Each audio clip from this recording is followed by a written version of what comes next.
Yeah, I know. I understand. No, I've got yeah, it. moved that to another person to be responsible. So Yep, yep, I'm with. Okay, we're recording and I let everybody in, so I think we're ready to go. great. Well, thank you for joining us today for our webinar series. I'm Trenton Franz on behalf of the executive board. Just as a reminder of what the National Agricultural Producer Data Cooperative is. The overall goal is to develop a blueprint for a national data framework and cooperative where producers, universities, and not-for-profit entities can store and share data and develop powerful tools that enable producers to maximize their production and profitability. So we're excited today to be joined by Andres Ferreira, who will be talking about emerging opportunities in the agri-food data standard space. ISO SAG-SF TC 347 and IWA 47. So that's a mouthful. So I'm looking forward to learning more about that. And I'll turn it over to Andres now. Thank you very much. Can you hear me okay? Yes. Not too soft or anything? Okay, yeah, we're good. So thanks everyone, and thanks for the opportunity to share this work with you. We also have on the call Brent Kemp, who is the chair of the U.S. Mirror Committee or Technical Advisory Group for this ISO committee we're going to talk about.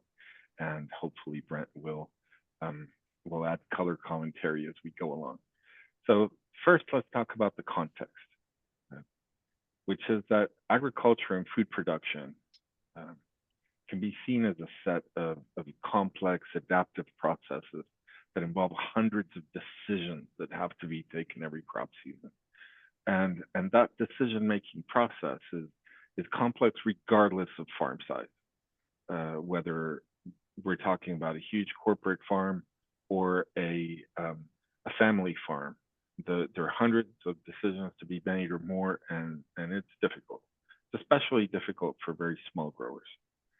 And in the past, these decisions were often made based on traditional knowledge, traditional local customs. But things are changing.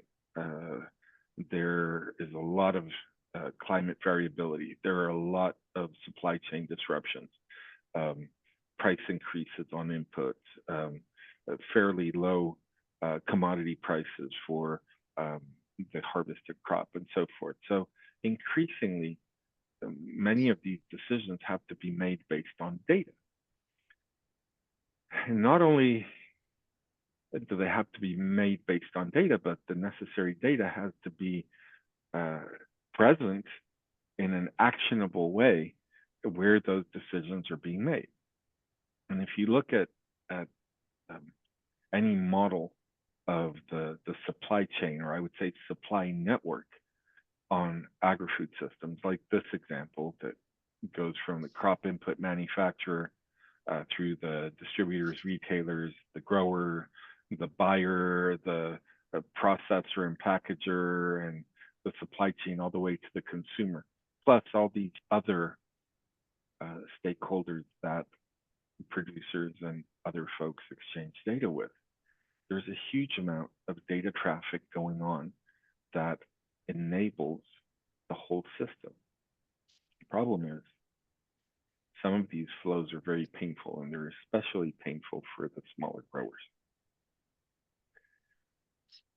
Let's imagine this in a simplified way where you've got some data producers, say weather stations, other agricultural equipment, and other farm management software from advisors and so forth, that grower, a data consumer, let's call them a Z here, want to make decisions based on. Now, each one of these producers, typically, each one of these data producers have their own data format. And the data consumer is forced to perform translations, which are these blocks over here that go from the language of A, B, and C to their own format and codes and meaning. And that is a very huge burden for a data consumer to have to make sure that all of these things happen before they can use data sources multiple data sources to drive decisions. What often ends up happening is that this is so painful and so difficult that they just end up saying, I don't have time for this stuff. And they just move on and don't use as much data to make decisions. The alternative to this, when we have standardized data formats and standardized data vocabularies, is for each one of these players to invest in just translating from their own format to and from a common standard. In that way, you don't have all these translations burdening any particular actor. You just have everyone sharing the burden for interoperability. So we're trying to emphasize the use of standards as a way of facilitating the data flows necessary to drive modern agriculture. The problem is that our industry hasn't been set up that way. We don't have enough standards to support data-driven principled decision-making that we need in order to be able to solve contemporary problems in agri-food systems. Probably because this has all just grown organically bottom up, both the industry and its standardization efforts. So a few years ago, back in 2021, ISO, the International Organization for Standardization, realized this, and they chartered a strategic advisory group for smart farming to diagnose the situation and propose a strategy moving forward. Had about 180 experts from 21 countries. And that group produced a recommendations document that will provide as part of the materials from this webinar. And a key part of the strategy proposed in that final document was to create a permanent home for standards that are specific to data-driven agri-food systems, which didn't exist up to that point and was certainly contributing to the chaos. There was just no place for experts in the industry to meet and develop international standards for these things. So that exists now as a result of the Strategic Advisory Group, and it's called ISO Technical Committee 347. Some basic facts about it. It is managed out of Germany. The German Institute for Normalization, DIN, does the day-to-day, and Sophie Oberländer-Hein is the committee manager. But it's chaired out of the US, and I'm the chairperson of that until 2029, representing ANSI. So it's a group that has split governance, and that was an idea that came out of DIN as a way of making it more resilient and more capable of covering the needs of a broader audience. We've got a web page, that's the official web page, but even more important, we've got a LinkedIn page where our communications group produces the exciting stuff. So if you have a moment, follow that QR code, follow that LinkedIn page, and you will be plugged into what's happening with that group. We have good participation after 3 plenaries, where the plenaries are the big meetings that bring the whole group together. We've had 2 that have been virtual, 1 that have been in person, and have had good participation. We've got 46 member countries that represent most of the world's arable land. But you can see on the map that there are gaps. So there's several regions that are underrepresented. We spent a good focused effort in 2024 in outreach in Africa. We were able to flip Nigeria into being a participating member, and they're working to become more active in the group. And we've kicked off an emphasis on Southeast Asia as well to get more participants from there and from the Americas and so forth. So there's a lot going on there. In the US, ASABE, the American Society of Agricultural and Biological Engineers, has the administration of the US position. So they're the folks that wrangle the experts, bring them together, assemble them into a mirror committee that can advise and work with Brent, who is the chair of that group, in coming up with the US position on various things like the ballots that come out of the group, and also nominating experts to participate in the various groups that we'll discuss. And there's a link there that I'll put in the chat as well to let you know more about this. So I'll put both Brent's email address and the URL of the mirror committee in the chat so that you can follow that a little bit. Let me. And while Andres is doing that, Yes. I'll just offer a little bit of color commentary on the process for getting engaged with the U.S. Mirror Committee.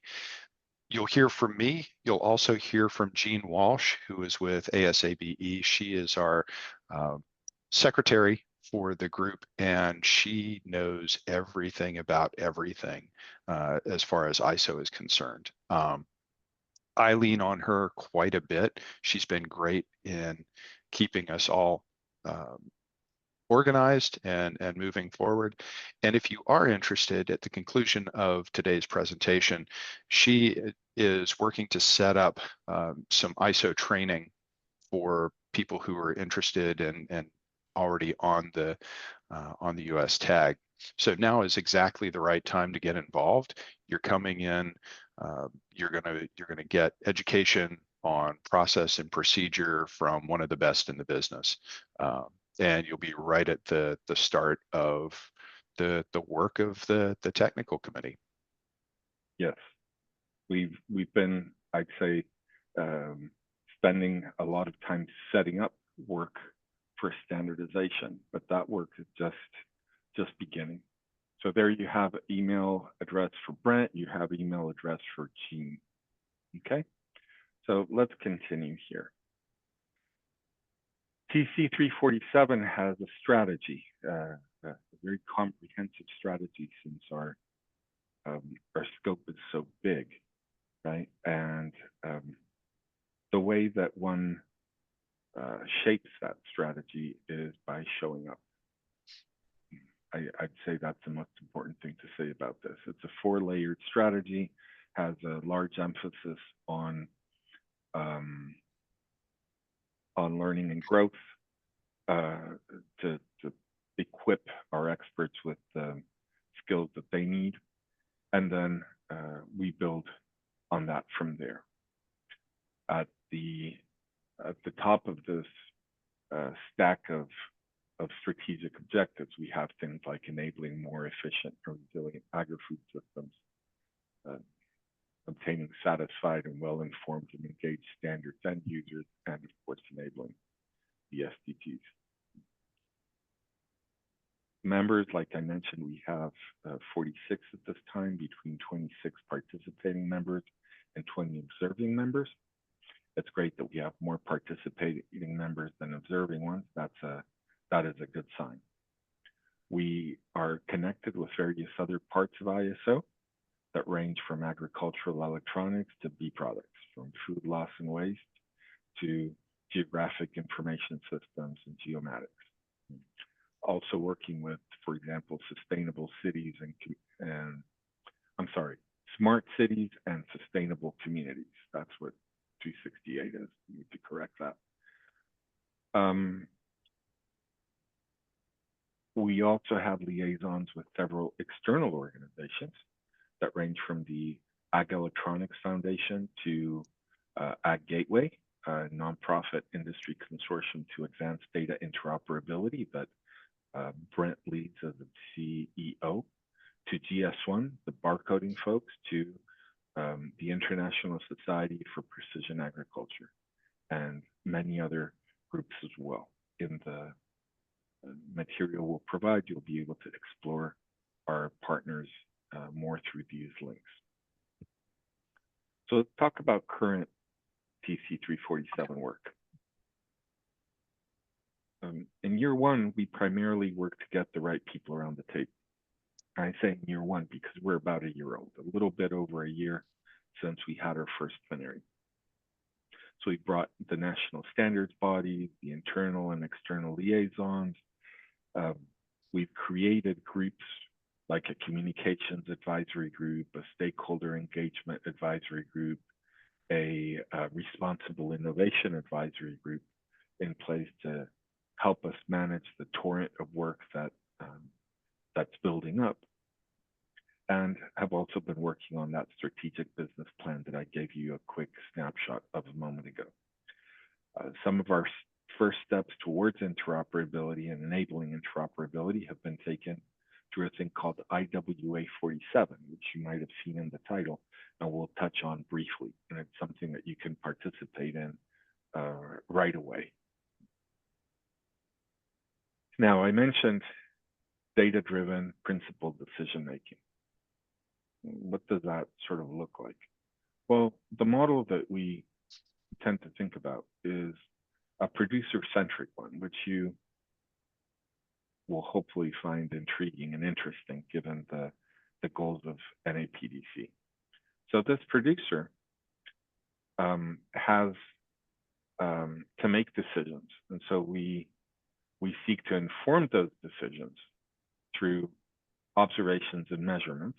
So you go out in the field, you observe different phenomena, whether it be the soil is wet, dry, there's pest pressure, there's water stress, so various biotic and abiotic stresses, etc. Then someone with expertise recommends a certain course of action. Then someone with authority, like the producer or someone like that, is making that decision. Then the decision gets executed as another document called a work order that motivates a field operation, and the results of that are captured by a work record that go back to the producer, and the cycle starts again. But also the producer can inform supply chain partners and regulators and so forth. So we seek to enable a systematic approach at this through standardized documentation, recognizing that there are as many different combinations of granularity and formality of these things as there are farmers on the planet. In our early strategy, in this pyramid, let's just focus on these four little titles. We're trying to agree on what things mean through registries of code lists and other object definitions that we think NAPDC members might be very interested in. Then we're trying to agree on the resources involved and how to represent them in data. So things like farms and fields and people and organizations, devices, field boundaries, and so forth. Then agreeing on how things happen, what we looked at a moment ago about crop plans and recommendations and work orders and work records and things like that. And most exciting of all of that is agreeing on how to use what we know to solve practical business problems, which is very hard to do if you don't have the things that come beneath you in this pyramid, okay? And an important thing that we're trying to do is base our work on existing standards, some of which we helped, some of the members of our team helped shape and helped get to that point on various parts of this pyramid. So let's keep going and talking about how we work. We've got advisory groups, which are convened to deal with ongoing concerns like communications or stakeholder engagement or responsible innovation that are things that we're going to keep on doing over time. And then we've got ad hoc groups that are groups that we convene to meet specific goals in limited time intervals. Primarily, those are little gardens where we're housing our emergent work and getting folks to agree on what interoperability looks like in that domain, whether it be livestock data or cropping systems or a variety of different things, and trying to get everybody lined up talking about the same thing before we start any standards making clocks, which are hard to keep up with if you don't have your act together. Because although making a standard takes about 3 to 4 years, and that seems like a long time, it isn't such a long time when you think that most of that time is spent waiting for ballots to be voted on and so forth. So it's much preferable to have ones act together and have consensus before you get to work in what's called the working group, which we don't have any of yet. Currently, we have the 3 advisory groups I mentioned. Then we have 7 ad hoc groups. So the one for the strategic business plan, then one on a data model and controlled vocabulary of crops, which is led by Stuart Ray, who is on this call, and which looks to be sort of the first in a long string of these kinds of agri-semantic standards that were at the base of the pyramid that I mentioned earlier. Then we've got work on greenhouse and controlled environment automation, integrated pest management, on annotating agri-food data for use with artificial intelligence, tracking livestock activities, and then 2 very practical ones. One on enabling actionable insights from field operations data, which is how do we make data coming from machinery, which is very promising, but typically not very useful due to a variety of problems, data quality or the lack thereof being one of them. How do we enable actually solving problems? What do we have to do to solve business problems with that? And finally, we have one that's currently being voted on collecting those documents that represent the different phases of the decision making over the course of a season and packaging them in a way that can be exchanged in what is called the field passport or a digital land usage history. Brent, Stuart, would you guys like to make any quick comments about this? Or Ben, I see you're there. I'll let Ben and Stuart tackle the ad hoc groups and advisory groups. We do have a question in the chat though that I'd like to address really quickly, and that's from Mira. She asks, to what extent are we engaged with land grant universities and in particular with extension professionals? The answer to that is that Andres and I and others have been doing presentations just like this to groups around the country and where we have networks available, making folks aware of the work that's going on. One of the reasons that we're sharing this today with this group is to, again, broaden awareness and gain participation. The challenge to date has been that we didn't have this really nice list of ad hoc groups that many of our land grant universities and industry professionals could look at and say, oh, that's where I plug in. And so there's awareness, but there's not a lot of direct engagement to date.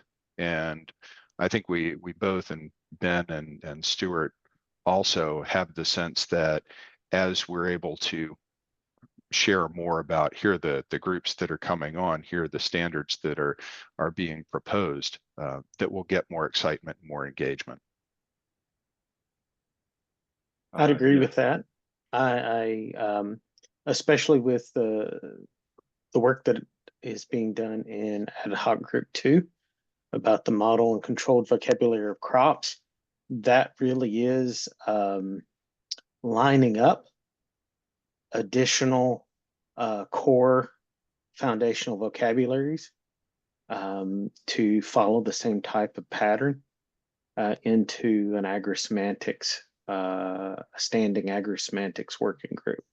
So crops is the first one. I think the next one that we'll take a look at will probably be field operations, right?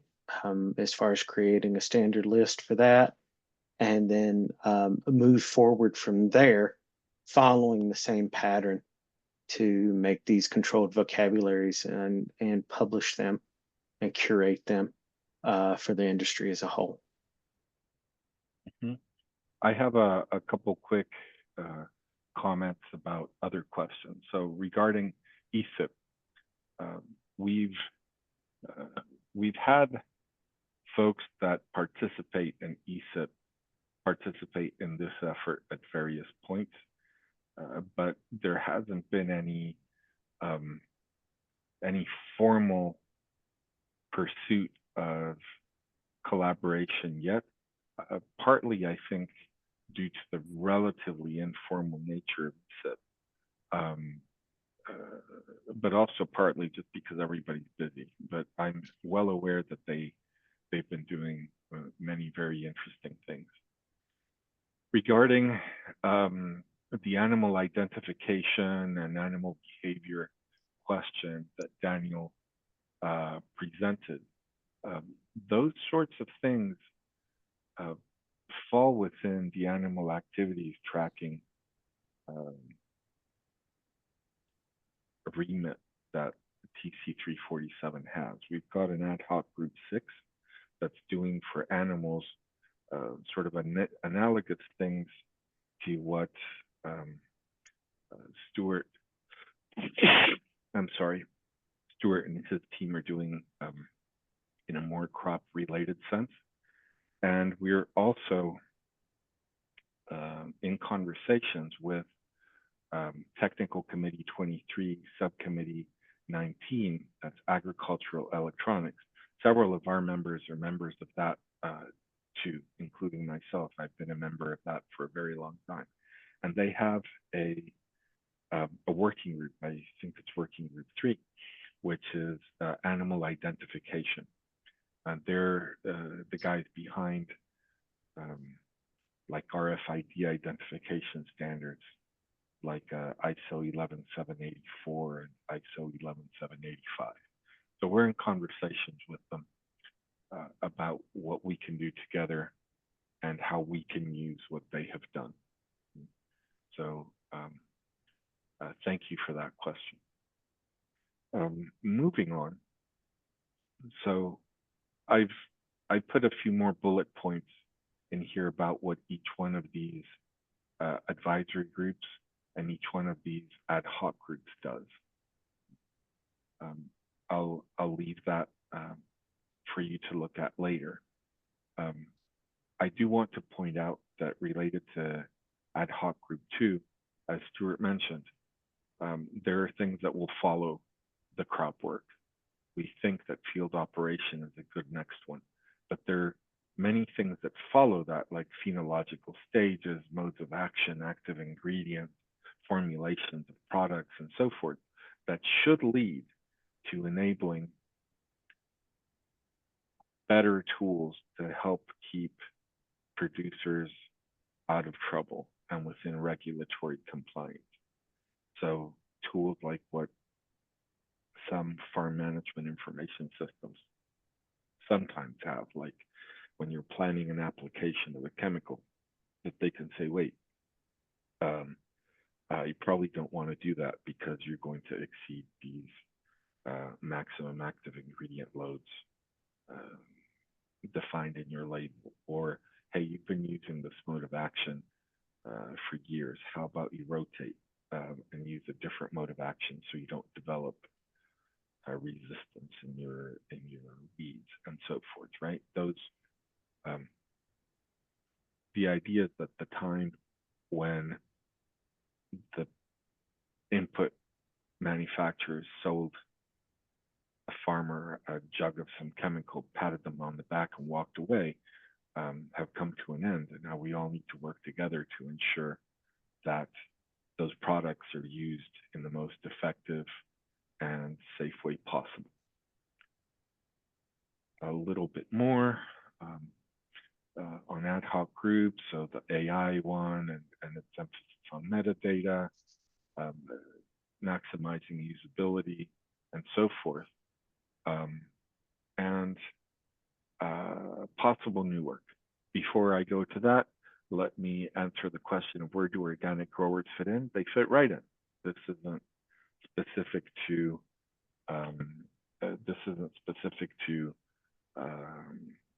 conventional, if you will, farming at all. The data models involved are meant to enable organic farmers and farmers small and large. What's important though is that people who care about some aspect of these things to show up and take a seat around the table, because otherwise, no matter how well intentioned the other participants might be, they will miss nuances about the needs of that particular constituency. So I would say, well, it would be in the best interest of the organic segment of the industry to be represented at that table. Thinking about possible new work, a more focused approach on learning and growth is something that's coming down the pike. Then manual harvest and capturing the data and standardizing the data for that to make a variety of things happen better, whether it be citrus yield maps or payroll or product effectiveness determination and so forth. Non-mechanical harvest and possibly a twist on that has to do with robotic harvesting is getting a lot of interest from some of our members. In some cases, countries that you wouldn't have imagined would be very interested in this, like for example, Jamaica and Nigeria. Other interesting topics that might be of interest to, for example, academics that have done work in appropriate technology or just innovations that they'd like to see take a wider distribution than when you can do in a pilot. They might be interested in this idea of standardizing an approach to a federated diffusion of innovation platform so that a variety of things that can't be standardized, say a peanut planter for heavy soils, but that could have many users worldwide, can get more easily communicated worldwide through infrastructure that already exists, like innovation hubs and so forth. Irrigation optimization, nomenclature for traits when scouting or communicating phenotyping data and so forth.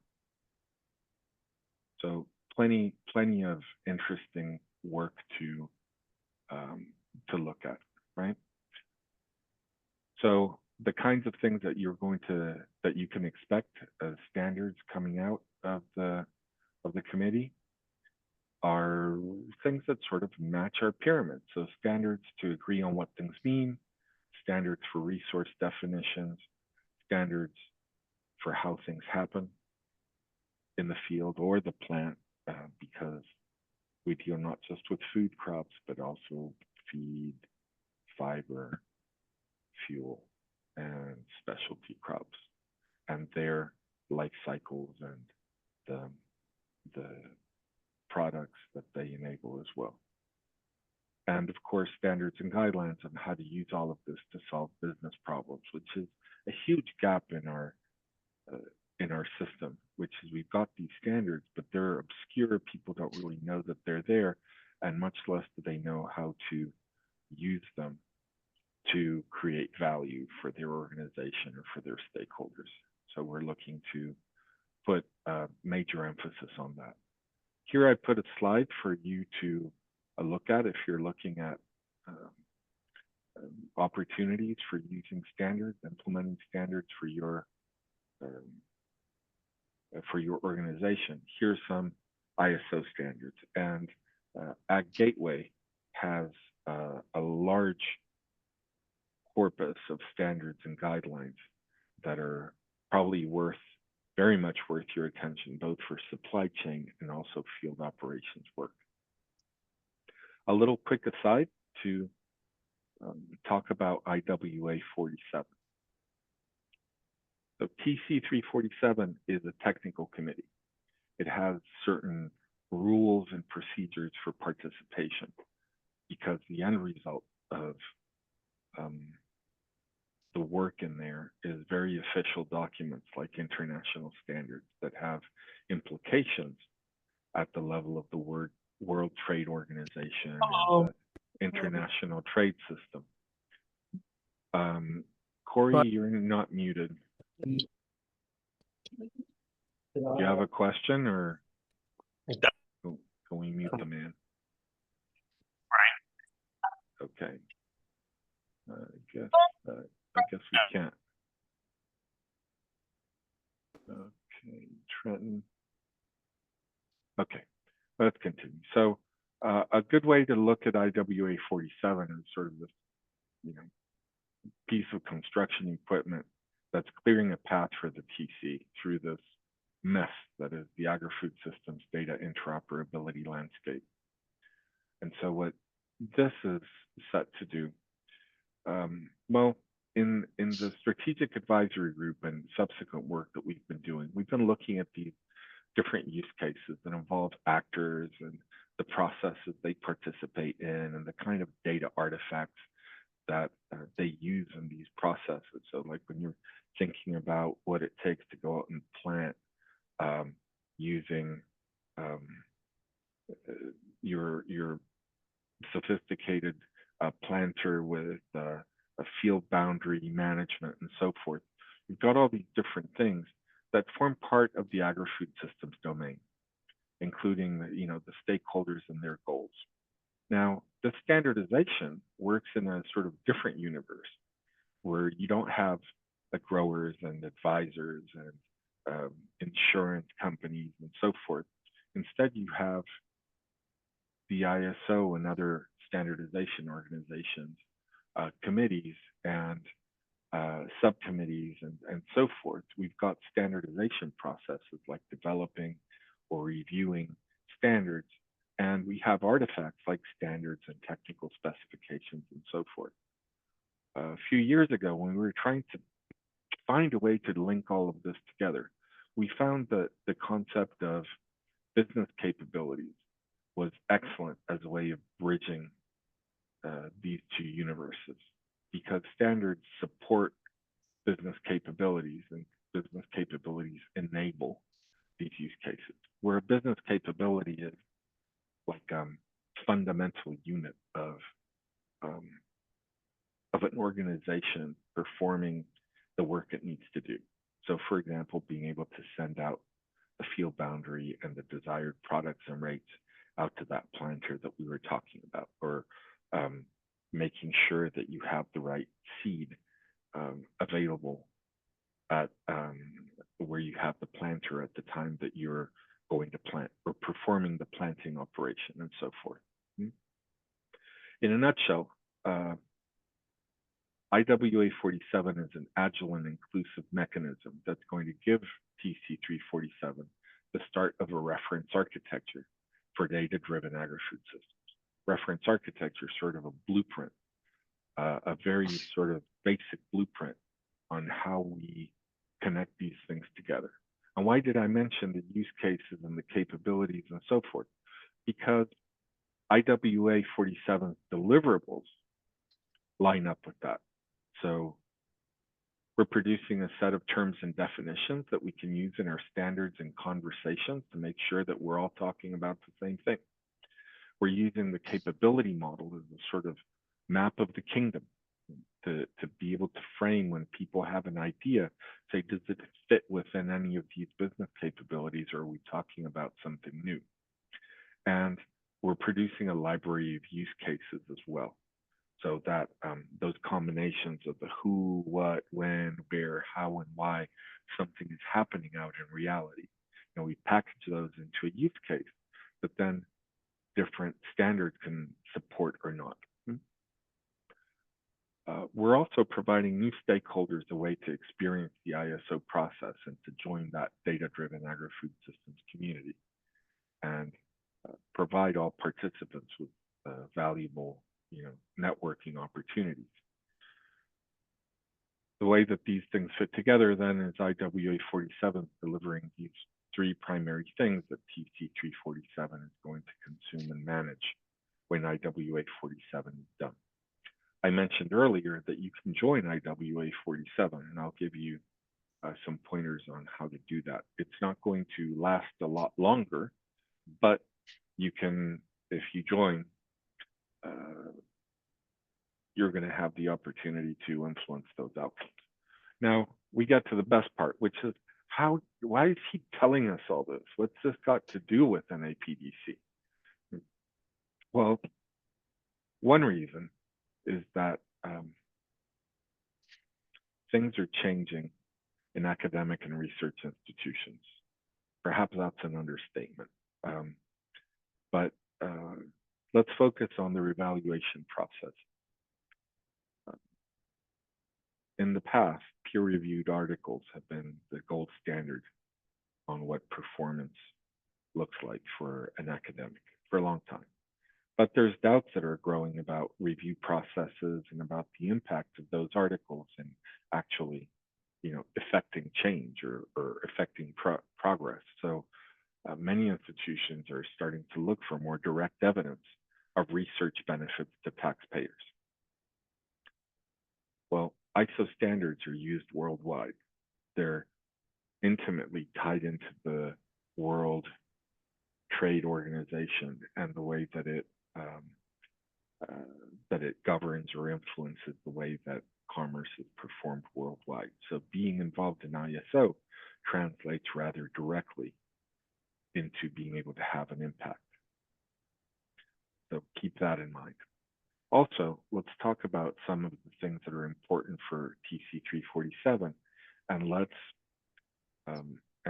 put them in the context of NAPDC. So we're looking to improve data interoperability across technology providers and different systems in the agri-food sector to allow for a seamless data exchange among stakeholders, right? And so translating that to the NAPDC, this means facilitating the integration of different data sources, enabling a more comprehensive and cohesive data framework. 2, establishing uniform terminology and semantic resources, the kinds of things that Stuart is doing. Well, we've got pieces of our system like ad hoc group 2. I'm sorry, that says AG2, it should say AHG2, and IWA 47 both focus on developing uniform terminology and semantic resources, which we sort of refer to collectively as agri-semantics, to ensure consistent understanding and usage of data.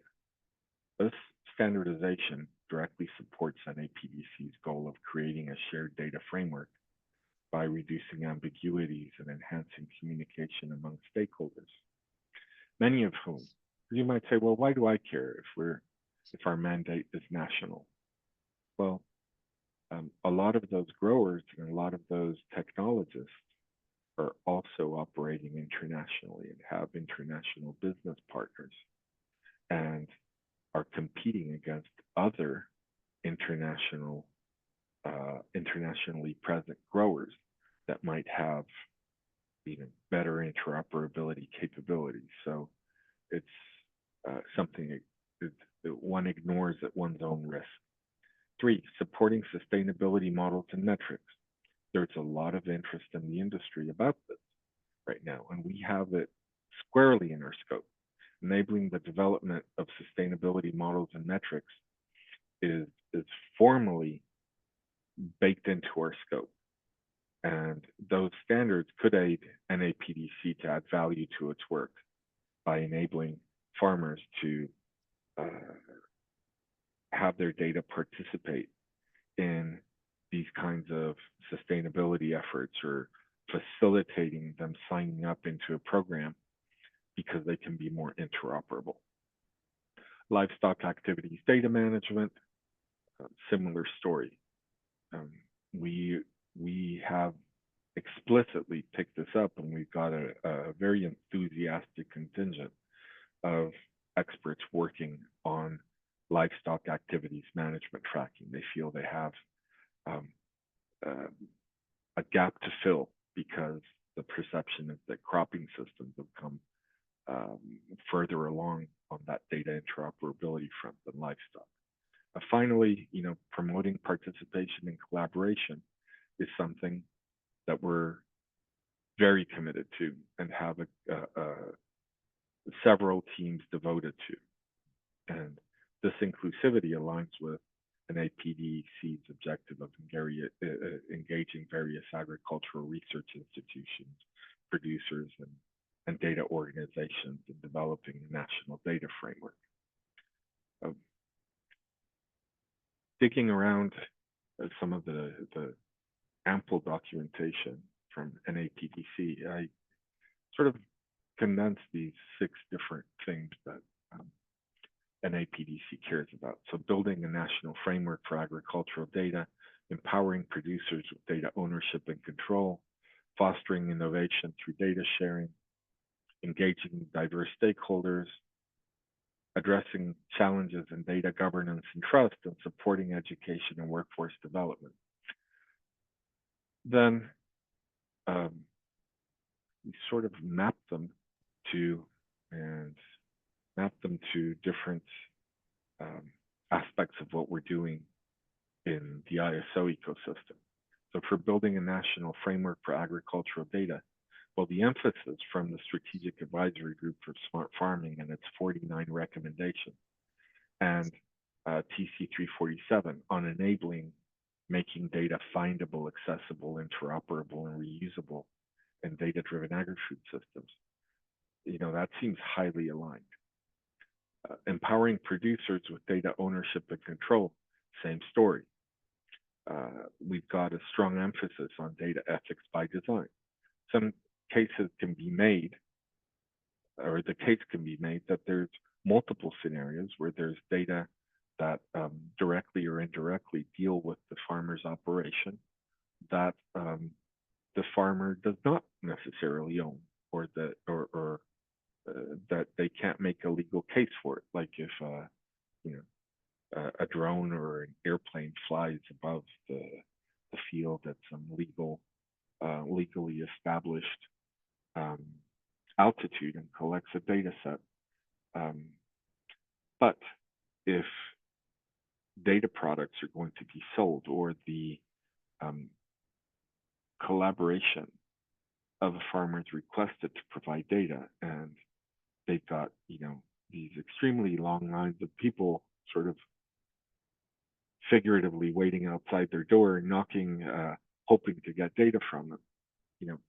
The ideas of, for example, informed consent and transparency, and setting up labeling systems for that, along the lines of things that have been done by the Ag Data Transparency Evaluator team here in the US, is something that we believe in very strongly and want to standardize internationally.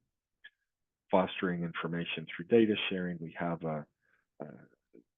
coming down the pike the idea of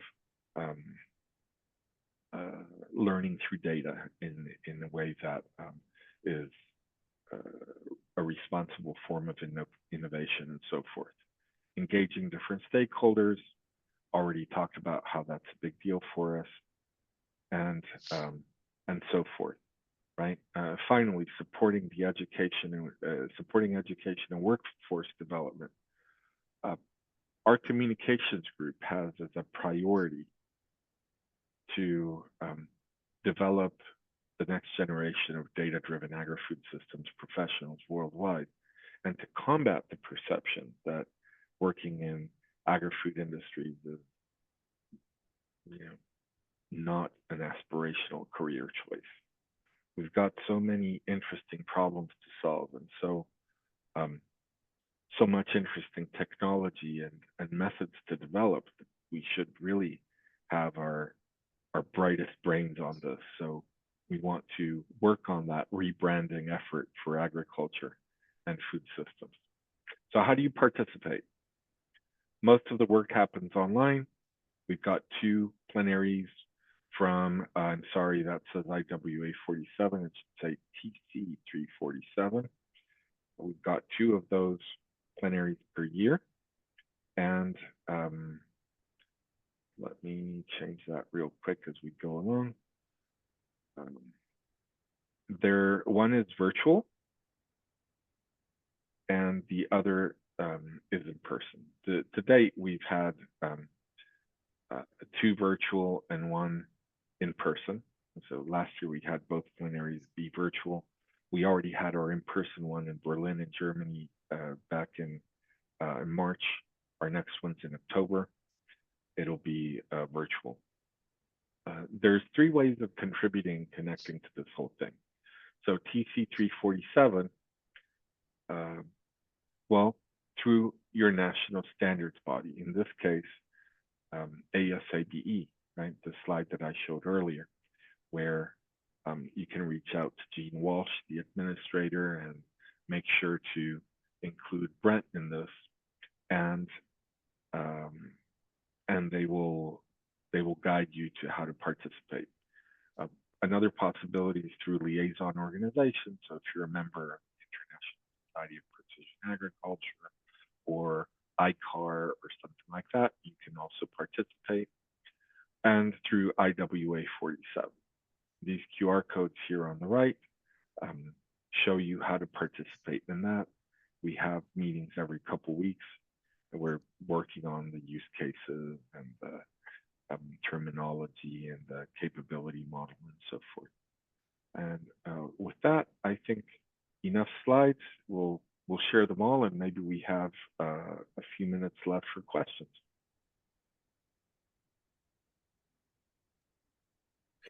Great. Thank you very much, Andres. Yeah, I'll just open it up for questions. So feel free to use the chat or raise your hand or just fire away.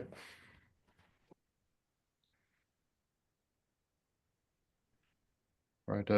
I'll start with one. I guess, with the change in U.S. administration of recent, how much has that impacted kind of the initiatives here? I guess, has that been a big change, or you could talk about that a little bit?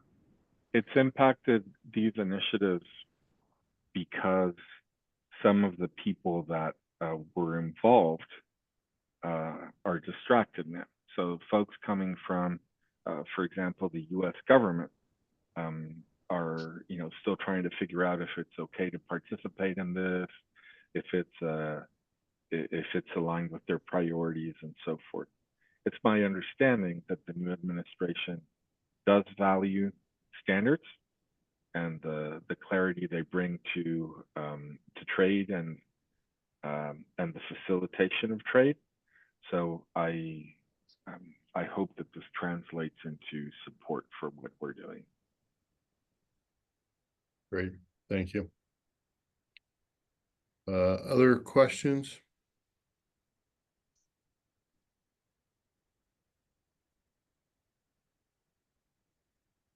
I had a quick question about how, if this encompasses like genetics, biological data, right? So for example, if you're going in livestock, right, you might be working with a certain, certain animals with certain genetic profiles, or if you're planting, you use genetic profiles, or if you do soil sampling, you might have microbial profiles. So is there any coordination with people working on standards for genetics? So ISO has a technical committee on biotechnology, and they have been working on that in that domain for some time. and we have a liaison from them who is a very active participant in our work. So we, in these early stages, we have, I think, the representation we need from them. But as people come up with concrete needs for standardization, I think there will be opportunities to strengthen that and bring more people in. Great. Mhm. Oh, there's a question in the chat about, is there a place where we can get a list of the countries that are involved? Yes, and that place is in the link that I am putting in the chat right now. That is the ISO homepage of our committee. So if you scroll down, you'll come to a part that is labeled members, and you can scroll down and see where the participants are coming from. Great, thank I you. can tell you that the Global North is participating very enthusiastically, and are, you know, it is very effortful to increase participation from the Global South, because their national standards bodies are, you know, often overwhelmed with work, or they don't know the right people in agri-food industries and so forth. So we actively help them. I spend a good chunk of my time talking with mirror committees and administrators from all over the world, trying to enable them to participate. IWA 47 is a really powerful tool for that, because then they can come and see how this stuff works and see if they're interested, and start building a network of people that can then help them get organized. I've seen the value of that repeatedly over the last year.